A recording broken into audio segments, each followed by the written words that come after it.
Comment éviter les droits d'auteur sur YouTube? C'est ce qu'on va voir dans cette vidéo. Je vais t'expliquer rapidement c'est quoi un droit d'auteur, comment éviter ces droits d'auteur quand tu mets des images ou de la musique dans tes vidéos YouTube. Et reste bien jusqu'à la fin de cette vidéo parce que je vais te montrer les solutions concrètes et surtout gratuites pour éviter de te faire bannir une vidéo ou carrément fermer ta chaîne YouTube. Allez, c'est parti! Salut, moi c'est Pascal et si tu me connais pas, j'ai travaillé 20 ans à la télévision comme journaliste, caméraman et monteur. Et depuis 5 ans, j'aide les entrepreneurs comme toi à faire de meilleures vidéos pour attirer naturellement les clients. Dans la suite de cette vidéo, je vais te montrer comment faire pour éviter de gros problèmes avec YouTube si tu utilises dans tes vidéos de la musique, des images ou des vidéos. Mais d'abord, laisse-moi t'expliquer rapidement et concrètement c'est quoi un droit d'auteur. Chaque œuvre, que ça soit une photo, une vidéo, une musique, un tableau, un dessin animé, etc., a été réalisée par un artiste, une personne, c'est ce qu'on appelle un auteur. Et le droit d'auteur vient tout simplement protéger la personne qui a réalisé ce contenu. Et normalement, il est strictement interdit d'utiliser une œuvre sans la permission de son auteur. Et je te conseille pas de prendre une musique ou une image protégée par un droit d'auteur. Pourquoi? Parce que YouTube va le savoir très rapidement et il va te bannir ta vidéo. Et si tu t'amuses à faire ça plusieurs fois, attention parce que YouTube peut aller jusqu'à te fermer ta chaîne. Pourtant, tu vas me dire, on a tous envie d'utiliser des photos, des vidéos, des musiques qui ne nous appartiennent pas pour dynamiser nos vidéos et notre montage. Mais ne t'en fais pas, pour éviter d'avoir des problèmes avec YouTube, il existe 3 solutions. La première, c'est de faire toi-même tes musiques, tes photos, tes vidéos. Voilà, elles t'appartiennent, tu peux les mettre dans ta vidéo, il n'y a pas de souci. Pour les photos et les vidéos, c'est plutôt simple. En revanche, pour la musique, il faut vraiment être artiste, il faut avoir des bases et en plus, ça prend beaucoup de temps. Je sais que personnellement, je suis incapable de créer une musique pour illustrer mes vidéos. Deuxième solution, si tu as un petit budget, c'est d'aller voir l'auteur, de négocier avec lui, de le payer. Comme ça, tu peux utiliser son œuvre, que ce soit de la musique, des photos ou des vidéos. Tu peux les utiliser dans tes vidéos tant que tu veux. Mais ça demande un petit budget. Et enfin, troisième solution, c'est celle que je te conseille, surtout si tu débutes et que tu n'as pas de budget. C'est laquelle? C'est celle d'utiliser des images, des vidéos et des musiques libres de droit. C'est vraiment la meilleure solution et en plus, c'est 100% gratuit. Attention tout de même, je te mets en garde pour la plupart des images et des musiques libres de droit. Tu vas pouvoir les utiliser comme tu veux, il n'y a pas de souci. Pour d'autres, en revanche, il faudra bien regarder parce qu'il va falloir que tu cites dans ta vidéo, dans la description de ta vidéo, il va falloir que tu cites l'auteur. Voilà, c'est la seule contrainte. Dis-moi en commentaire, là, sous cette vidéo, quelle technique tu utilises toi-même pour tes vidéos YouTube. Ça m'intéresse. Maintenant qu'on a vu ça, je vais t'expliquer et te montrer vers quel site aller pour avoir des musiques et des images libres de droit. Allez, on passe directement sur mon ordinateur. Alors, on commence directement par les photos ou les vidéos. Voilà, pour ça, il existe des banques d'images gratuites. Tu vas aller sur Google et tu vas taper la première, elle s'appelle Pixabay. P-I-X-A-B, voilà, comme ça. Tu vas aller sur le premier lien, c'est 100% gratuit, tu vois, c'est marqué image libre de droit et gratuite à télécharger. Ce que tu vas pouvoir faire, c'est télécharger à la fois des photos et des vidéos, donc c'est intéressant, tu vois, il y a photos là et vidéos. Alors, on va dire qu'on va télécharger, on veut une photo d'ordinateur pour illustrer, voilà, on fait un sujet sur les ordinateurs. Tu vois, tu as plusieurs choix, ordinateur, on va prendre l'ordinateur portable par exemple. Et là, tu vas pouvoir choisir si tu veux des photos, hop, ou des vidéos. Donc nous on va dire qu'on veut une vidéo, voilà, et tu vas pouvoir par exemple voilà prendre celle-là, tu peux passer dessus, quand tu passes dessus tu as un aperçu, tu vois, hop, on va dire qu'on va prendre allez, on va prendre celle-là, donc on va cliquer dessus. Alors une fois qu'on a cliqué dessus, on peut avoir un aperçu, tu vois, hop, on peut voir l'aperçu là. Ce qu'on va faire, c'est qu'on va télécharger, en cliquant sur télécharger. Tu as plusieurs qualités possibles, autant prendre la meilleure qualité en Full HD. Bon, tu peux prendre aussi de l'HD en 1280, je te conseille de prendre de la Full HD. C'est gratuit, autant en profiter. Tu appuies sur télécharger, tu t'inscris, tu rentres ton nom d'utilisateur ou carrément tu t'inscris avec ton compte Google et tu peux directement télécharger gratuitement la vidéo.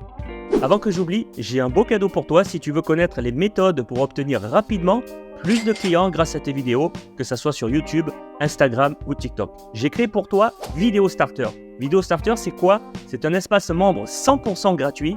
Tu vas y trouver toutes les ressources essentielles pour créer des vidéos virales et obtenir rapidement plus d'abonnés et de clients. Ça se passe en premier commentaire sous cette vidéo et c'est complètement gratuit, alors profites-en. Voilà, on a vu qu'on pouvait télécharger une vidéo. Sur Pixabay, on peut aussi télécharger des photos, tu vois, donc on va faire la même chose, on va taper ordinateur, hop, voilà, et on a toutes les photos qu'on veut d'ordinateur, donc image, tu vois bien, image libre de droit, on clique dessus, Voilà, on voit l'image, c'est quand même des images de bonne qualité. Et pareil, on peut télécharger la qualité qu'on veut. Voilà, c'est gratuit. On peut même télécharger en 5K sur celle-là. Bon, ça sert à rien. Moi, je te conseille juste carrément de télécharger comme ça. Hop, et là, tu télécharges directement sur ton ordinateur. Alors, deuxième site que je te propose, en plus de Pixabay, pour aller chercher des images et des vidéos libres de droit, c'est Pexels. Voilà, Pexels, ça s'écrit comme ça. Tu vas pareil sur le premier lien. Donc là, tu peux aller voir, je t'invite à lire licence, tu vois que toutes les photos, vidéos peuvent être téléchargées et utilisées gratuitement. Il t'explique ce qui est autorisé, donc tu diras, je t'invite à lire ce qui est autorisé et ce qui n'est pas autorisé. Mais tu verras que tu peux utiliser beaucoup de choses gratuitement et ça, c'est cool. Ça va t'éviter pas mal de problèmes avec YouTube. Donc, on revient sur la page d'accueil et là, tu as un onglet photo ou vidéo. C'est encore plus simple que Pixabay. Si tu veux une vidéo, on va prendre toujours d'ordinateur. On va prendre le même exemple, hein, pas changer. Hop, ordinateur, allez, portable. Hop, soyons fous. Là, tu vois que tu as d'autres vidéos possibles. Donc, on va dire qu'on va prendre celle-là. Là, c'est encore plus simple. Donc, tu passes ta souris dessus. La vidéo se lance. Tu appuies sur télécharger. Tu n'es même pas obligé de t'inscrire. Et là, tu peux directement télécharger ta vidéo sur ton ordinateur. Voilà, donc c'est très rapide. Et pareil pour les photos. Voilà, photos, tu tapes ordinateur portable et tu vas arriver sur des photos d'ordinateur portable. Ce qui est pas mal avec Pexels, c'est que tu peux filtrer en fait, selon le type de vidéo que tu fais, tu vois. Tu vas dans filtre et tu vas dans type d'orientation. Si tu fais des vidéos YouTube horizontales, tu vas avoir que les vidéos horizontales que tu vas pouvoir télécharger. Si tu fais des shorts, tu vas avoir la même chose mais en vertical. Voilà, ça va t'aider pour tes vidéos. Ça sera pas la même chose. T'es pas obligé de la mettre à la bonne taille comme ça. C'est automatiquement en 9/16e. Et si tu fais de l'Instagram, tu as aussi le format carré. Donc c'est plutôt pratique. Alors, on vient de voir comment télécharger des vidéos et des photos de libre de droit gratuitement. Maintenant, on va parler de la musique. Pour la musique, le premier site que je te conseille, c'est pas un site, c'est carrément tu vas sur ton YouTube Studio et tu as YouTube qui te met à disposition une bibliothèque. Tu vas sur la colonne de gauche, tu tapes sur bibliothèque audio dans ton YouTube Studio et là tu as un choix immense de musique libre de droit que tu vas pouvoir télécharger. Ce qu'il y a de bien, c'est que tu vas pouvoir filtrer ta musique. Tu as aussi des effets sonores. Je t'en parle pas dans cette vidéo, mais tu pourras chercher des effets sonores. En haut, dans l'onglet musique, tu vas pouvoir filtrer là-dessous. Si tu veux, par genre, si tu veux des musiques, on va dire, hip-hop et rap, tu vas cliquer là-dessus. Tu vas appuyer sur appliquer. Et là, tu vas avoir, soit tu vas pouvoir l'écouter, tu vas aussi pouvoir regarder la durée et la télécharger. Donc, si tu veux l'écouter, tu appuies là, tout simplement.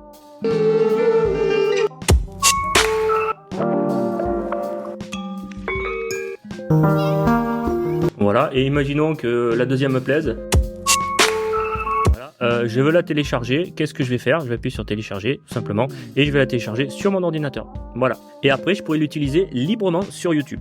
Alors, par contre, attention, parce que toutes ces musiques, tu peux les utiliser librement, gratuitement, tant que tu veux, mais uniquement sur YouTube.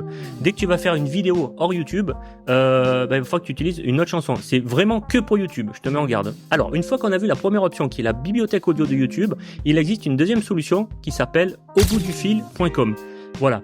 Alors, l'avantage de cette solution qui est aussi gratuite et libre de droit, c'est que t'es pas limité à YouTube. C'est-à-dire, toutes les musiques que tu vas pouvoir télécharger, tu vas pouvoir les mettre sur tes vidéos Instagram, sur toutes tes autres vidéos. Voilà. L'inconvénient, bien sûr, c'est qu'il y a moins de choix. Tu vois, à côté, par exemple, il y a quoi? Il y a peut-être à tout casser 100-150 musiques, alors que sur YouTube, il y en a des milliers, je pense. Voilà. Et il va falloir que tu fasses attention sur ce site de bien créditer l'auteur. C'est-à-dire, on va prendre au hasard, voilà, on va prendre une musique. Alors pareil, tu peux l'écouter là. Voilà, imaginons que celle-là nous plaise, bah, tu vas sur télécharger, tout simplement. Tu vas la télécharger en appuyant sur télécharger. Alors attention, tu vois, on a des conditions là par contre, conditions et droits d'usage. La première, ça va être de copier et de publier la même licence sans modifier et c'est pas du tout pour un usage commercial. Si tu fais des vidéos pour des clients, des vidéos de publicité, etc., tu peux pas l'utiliser. Hein. Alors attention. Et l'autre chose qu'il va falloir ajouter dans ta vidéo, tu vois, c'est en fait c'est le nom de l'auteur avec son site. Tu vois, c'est la source tout simplement. C'est pas très gênant. Tu copies ça et tu le colles dans ta description YouTube. Voilà, et au moins t'es tranquille, tu seras pas embêté, mais tu peux l'utiliser gratuitement. Voilà, c'est la seule différence avec YouTube. T'es obligé de citer l'auteur. Voilà. Maintenant tu sais tout, tu sais comment éviter les droits d'auteur sur YouTube. Fais très attention, n'oublie pas de toujours vérifier les licences et les conditions d'utilisation. Et si tu souhaites aller plus loin et apprendre à créer des vidéos qui vont booster ton chiffre d'affaires, n'hésite pas, laisse-moi un commentaire sous cette vidéo, on prendra un petit moment et on va en discuter. Et si tu as aimé cette vidéo, n'hésite pas à liker, partager ou t'abonner, ça va m'aider à faire connaître ma chaîne. Merci beaucoup d'avoir regardé cette vidéo jusqu'au bout, je te dis à la semaine prochaine pour une nouvelle vidéo.